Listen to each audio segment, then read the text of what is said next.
அரசியல் பார்வையில் இப்போ நம்ம பார்க்க போறது இந்துக்கள் மீதான தாக்குதல் இஸ்லாமிய படைகள் மூலமாக பங்களாதேஷில். இது இன்னைக்கு நடக்கிற இந்த விஷயம் 1971 நடந்திருக்கு அப்படிங்கிறத நம்ம பார்க்கணும். அப்போ உள்ளதுக்கும் இப்போ உள்ளதுக்கும் என்ன ஒற்றுமை, ஏன் நடக்குது அப்படின்னு நாம் தெரிஞ்சுக்கிடணும். அப்போ இது 1947 பாரத தேசம் பாரதமாகவும் பாரதத்தில் உள்ள ஒரு பகுதி பாகிஸ்தானாகவும் பிரியுது. பாகிஸ்தான் 2 இடத்துல இருக்குது. அதாவது ஒன்று மேற்கு பாகிஸ்தானாவும் இன்னைக்கு இருக்க பாகிஸ்தானாவும், இன்னொன்று கிழக்கு பாகிஸ்தான் ஆகிய இன்னைக்கு உள்ள பங்களாதேஷாவும் ஒரே பாகிஸ்தானா அப்போ பிரிஞ்சிச்சு. இப்போ 1947 1971 வரைக்கும் இது ஒரே பாகிஸ்தானா இருந்துச்சு. அப்போ இந்த 71 என்ன ஆகுது அப்படின்னா, இந்த கிழக்கு பாகிஸ்தானா இருந்த இப்போ உள்ள பங்களாதேஷ் அப்போ கிழக்கு பாகிஸ்தானா இருக்கிறப்போ அவங்க பாகிஸ்தான் விட்டு பிரிஞ்சு தனி நாடா உருவாக்கணும் அப்படிங்கிற முயற்சியில் ஈடுபட்டாங்க. எதின் அடிப்படையில் அப்படின்னு பார்த்தீங்கன்னா, இந்த மேற்கு பாகிஸ்தானா இன்னைக்கு இருக்க பாகிஸ்தான், இந்த இஸ்லாமியர்கள் உருது பேசும் இஸ்லாமியர்கள். ஆனால் இந்த கிழக்கு பாகிஸ்தானா இருந்த இன்னைக்குள்ள பங்களாதேஷா இருக்கிற இந்த இஸ்லாமியர்கள் பெங்காலி பேசுகிற இஸ்லாமியர்கள். அப்போ இங்கே பாகிஸ்தான், மேற்கு பாகிஸ்தான் கிழக்கு பாகிஸ்தான் ரெண்டுமே இஸ்லாமியர்களாக இருந்தாலும், இஸ்லாமிய நாடாக இருந்தாலும், 2 பேருக்கும் நடுவில் பிரிவினையை உண்டாக்குன விஷயம் மொழி. ஒன்று உருது, இன்னொன்று பெங்காலி. அப்போ இந்த உருது இஸ்லாமியர்கள் தன்னைத்தானே உயர்ந்த இஸ்லாமியர்களாக நினைப்பாங்க. அதே இது இந்த மாநில மொழிகள் உள்ள இஸ்லாமியர்கள் அவங்க கொஞ்சம் தாழ்த்தப்பட்டவராக தான் கருதப்படுவாங்க இந்த இஸ்லாமிய அமைப்புகளுக்கு, அந்த கேட்டகரைசேஷன் வகுப்பாடில். அப்போது இந்த இஸ்லாமியர்கள் நாங்கள் தனி நாடாக பெங்காலி இஸ்லாமியர்களாக நாங்கள் பங்களாதேஷாக எடுத்துக்கிறோம் அப்படின்னு சொல்லிட்டு அவங்களோட சுதந்திர போராட்டத்தில் ஈடுபடுறாங்க. அப்போது இந்த பாகிஸ்தான் இராணுவம் இங்கே பங்களாதேஷில் கொடூரமான தாக்குதல் எல்லாம் நடத்துது. அந்த தாக்குதலில் இந்த ஆப்ரேஷன் சர்ச் லைட் அப்படிங்கிறது இதோட குறிப்பு கேரி பேஸ் அப்படிங்கிறோட த பிளட் டெலிகிராம் அப்படிங்கிற அந்த புத்தகத்துலலாம் காணப்படும். நீங்கள் 25 March the operation search light அப்படிங்கிறத சர்ச் என்ஜினில் போட்டாலுமே இணையதளத்தை இன்டர்நெட்டில் உங்களுக்கு நிறைய மெட்டீரியல்ஸ் கிடைக்கும். இப்போ அங்கேருந்து வந்த அந்த ஆர்மி ஹிந்துக்கள் மேலே கொடுமையாக தாக்குதலை நடத்தினாங்க.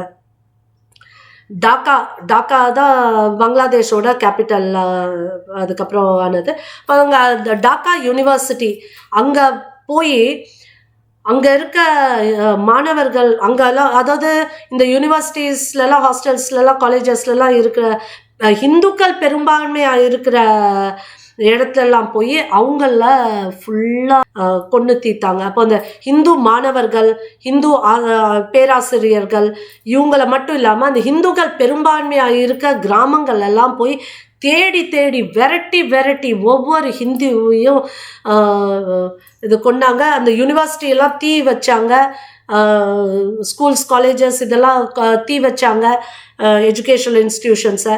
ஸோ இப்படி மொத்தமாக கிராமத்தையே எரிச்சாங்கன்னு சொல்லலாம். பெண்களுக்கு ரொம்ப கொடூரமான விஷயங்கள்லாம் நடந்துச்சு.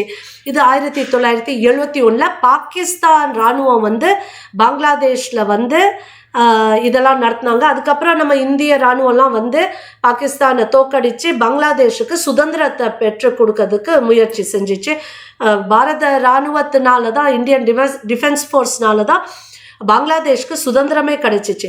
அந்த டயத்தில் பங்களாதேஷில் உள்ள மக்கள் அப்படி ரொம்ப ஏழ்மையாக, ஏற்கனவே பொருளாதார ரீதியில் அவங்க அவ்வளோ முன்னேறல, ஏழ்மையாக இருந்தாங்க, அவ்வளோ தகுதி கிடையாது அவங்களுக்கு மேம்படுத்துறதுக்கு.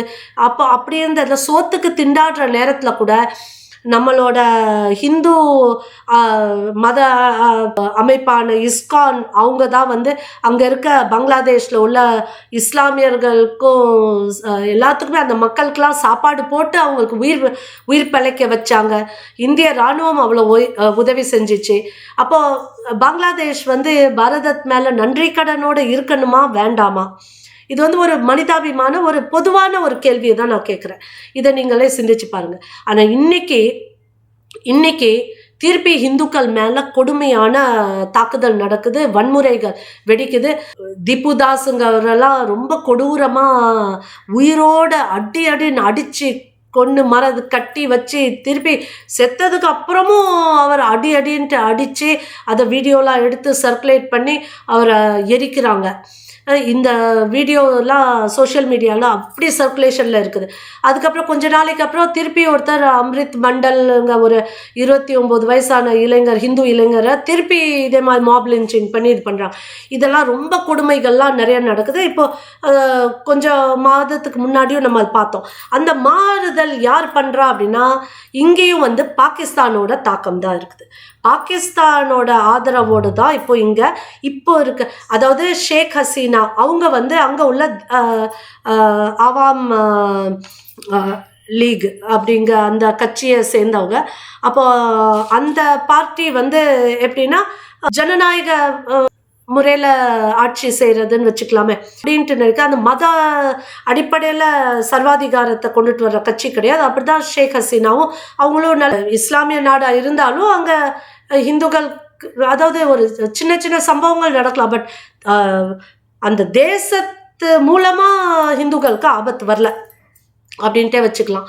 ஆனால் இப்போ வந்து ஷேக் ஹசீனாவை விரட்டி அடிச்சுட்டு அதே அந்த பங்களாதேஷில் அடிப்படைவாதிகள் இருப்பாங்களே, தேசியவாதம் நம்ம பார்த்தோம், எல்லா நாட்டிலையும் தேசியவாதிகள் இருப்பாங்க, அடிப்படைவாதிகளும் இருப்பாங்க. அப்போ ஷேக் ஹசீனா ஒரு தேசியவாதி அப்படின்னா இந்த முகமது யூனிஸுங்கவர் அடிப்படைவாதி உடையவர். அவர் வந்து வெளிநாட்டு சித்தாந்தத்தை கொண்டுட்டு வந்து அதன் சப்போர்ட்ல ஆட்சியில் அமர்வதற்காக அந்த வெளிநாட்டுக்காரங்க என்ன சொன்னாலும், எவ்வளோ காசு கொடுத்தாலும், எவ்வளோ ஃபண்டு கொடுத்து ஆயுதங்களை சப்ளை பண்ணாலும் அதை வாங்கிட்டு தேசத்துக்கு எதிராக மக்களை தூண்டி விட்டு இதெல்லாம் பண்ணுறதுக்கான முயற்சியில் ஈடுபடுறவர் தான் இந்த முகமது யூனிஸ் அப்படிங்கிறத இன்னைக்கு வெளிப்படையாக எல்லா நியூஸ் சேனல்லையும் நம்மளுக்கு தெரிய வருது. அப்போ இந்த முகமது யூனிஸ் வந்து யுஎஸோட சப்போர்ட்டோட பாகிஸ்தானோட கையை கொடுத்துட்டு, ஏற்கனவே நம்ம ஒரு இதில் பார்த்துருக்கோம், பாகிஸ்தானுக்கு சைனாவும் சப்போர்ட் பண்ணுது, பொருளாதார ரீதியாக சைனா சப்போர்ட் பண்ணுது, ஆயுத ரீதியாக அமெரிக்கா சப்போர்ட் பண்ணுது. இதுதான் உலக அளவில் எல்லா இடத்துலையுமே பண்ணிகிட்ருக்குது. அப்போது இந்த இதில் வந்து இப்போ வந்து இந்த முகமது யூனிஸ் பங்களாதேஷில் உள்ள இடைக்கால அரசோட பிரதமராக இருக்கிற முகமது யூனிஸ் அவர் வந்து யார் கூட கை கோர்க்கிறாரு அப்படின்னா பாகிஸ்தானோட கை கோர்க்கிறாரு. அங்கே இருக்க நிறைய பேர் இந்த வன்முறையில் ஈடுபடுறவங்களாம் என்ன சொல்கிறாங்க அப்படின்னா, பாகிஸ்தான் கிட்ட என்ன சொல்கிறாங்கன்னா, நாம் எல்லாம் இஸ்லாமியர்கள், நம்ம பிரிஞ்சது மொழி வாரியாக நம்ம வேறையாக இருந்தாலும் நாமெல்லாம் இஸ்லாமியர்கள், நம்ம ஒன்றா சேர்ந்து பாரதத்தில் இருக்க இந்த சிக்கன் நெக் அப்படிங்க பாரதத்தில் உள்ள ஒரு பகுதியை, சிலிகுரி காரிடாரில் உள்ள அந்த சிக்கன் நெக் பகுதியை நாம் கைப்பற்றினா தான் பாரதத்தில் உள்ள இந்த வடகிழக்கு மாநிலங்கள் 7 மாநிலங்களை மெயின் ஸ்ட்ரீம் பாரதத்தோட நம்ம பிரிக்கலாம் அப்படிங்கிற முயற்சியில் தான் இவங்க வந்து செயல்படுறாங்க அப்படிங்கிறது நல்லா தெரியுது. இங்கேருந்து இவங்க வந்து இந்துக்கள் மீது வன்முறையை தொடுத்தாதான், பாரதம் ஏதாவது ஒரு தவறான நடவடிக்கை எடுத்தால் இங்கே இருக்க மக்களை அங்கே அனுப்பலாம், அதே நேரத்தில் பாரதத்துக்குள்ளேயும் இஸ்லாமிய ஹிந்துக்களுக்கு நடுவில் சண்டையை மூட்டலாம் அப்படிங்கிறதா இவங்களோட செயல் திட்டம். இதை நம்ம இன்னொரு வீடியோலையும் தெளிவாக பார்க்குறோம். அதனால் இதுதான் இப்போதைக்கான ஒரு ஃப்ரேம் ஒர்க். நாம் அரசியலை தெரிஞ்சுக்கிடணும் அப்படின்னா அரசியல் கட்சியில் நாம் வந்து உறுப்பினராக இருக்கணும் அவசியம் கிடையாது. ஒரு பொறுப்புள்ள குடிமக்களாக இருந்து கூட நாம் அரசியலை தெரிஞ்சுக்கிட்டாதான் ஒரு பொறுப்புள்ள வாக்காளராக நாம் தேசத்தை காக்கிற கட்சிக்கு வாக்களிக்கணுமா, இல்லாட்டி இப்படி சண்டைக்காடாக்கி வெளிநாட்டவர்களெல்லாம் உள்ள வர வச்சு உள்ளுக்குள்ளேயும் இந்து முஸ்லீம்கள் சண்டையை உருவாக்குற அந்த அமைப்புகளுக்கும் அந்த அமைப்பை ஆதரிக்கும் கட்சிகளுக்கும் நாம் வந்து வாக்களிக்கணுமா அப்படிங்கிற கேள்விக்கான பதிலை நாம் நம்மளோட ஆராய்ச்சி மூலமாக சிந்தனை மூலமாக பகுத்து அறிந்து நாம வாக்களிக்க வேண்டும் அப்படிங்கிறது தான் இதோட தாத்பரியம்.